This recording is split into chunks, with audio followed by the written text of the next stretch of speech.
বিস্ফোরক সহ গাড়িতে অবাধ জঙ্গি যে i20 গাড়ি এবং সেই নাশকতার আগেও দিল্লির একাধিক জায়গায় ঘুরে এই i20 গাড়ি। একটা সিসি ক্যামেরা ফুটেজ দেখাচ্ছি, আরো একটি সিসি ক্যামেরা ফুটেজ, যে সিসি ক্যামেরা ফুটেজ আপনারা দেখছেন 10ই নভেম্বর দুপুর 2:35 তুর্কমান গেটের কাছে সেই আত্মঘাতক i20 গাড়ি, যে ছবি আপনাদের দেখাচ্ছি, যে সিসি ক্যামেরা ফুটেজ আপনাদের দেখাচ্ছি। মৈত্রী রয়েছে আমার সঙ্গে। মৈত্রী, আমরা এর আগেও একাধিক সিসি ক্যামেরা ফুটেজ যেখানে পলিউশন টেস্ট করা হয়েছে, তারপরে ক্যাশে বিভিন্ন টোল ট্যাক্স টোল প্লাজা থেকে বেরিয়েছে এই গাড়ি i20 গাড়ি, তারপরে আবারও একটা সিসি ক্যামেরা ফুটেজ সামনে আসছে। তার মানে বোঝাই যাচ্ছে যে দিল্লির একাধিক জায়গায় ঘুরেছে এই i20 গাড়ি বিস্ফোরক সহ।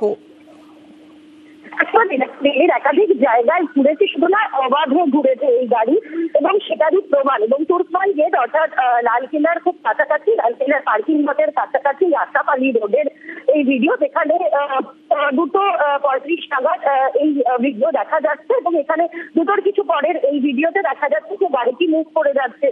এর আগে যে সমস্ত ভিডিও, প্রায় 1300-এরও বেশি সিসিটিভি খতিয়ে দেখা হয়েছে, এবং দিল্লি পুলিশ এবং তদন্তকারী এজেন্সি এনআইএ একাধিক সিসিটিভি ফুটেজ খতিয়ে রেখেছে। এর আগে দেখা গিয়েছে নিউটন ভ্যালি অর্থাৎ একেবারে ইন্ডিয়া গেটের কাছ দিয়ে দেখা গিয়েছে এই গাড়িকে, এবং লোধি রোডে দেখা গিয়েছে, একাধিক জায়গায় দিল্লি দেখা গিয়েছে। এবং এর থেকেই বোঝা যাচ্ছে যে দিল্লির একটা বড় অংশ জুড়ে কিন্তু এই সাদা i20 গাড়ি অবাধে যাতায়াত করেছে, এবং কোনো পুলিশ ঘেরাটোপের মধ্যে পড়েনি, নজরদারির মধ্যে পড়েনি, কোথাও 1 মিনিটের জন্য গাড়িটিকে ইন্টারসেপ্ট করতে পারেনি দিল্লি পুলিশ। বেশ।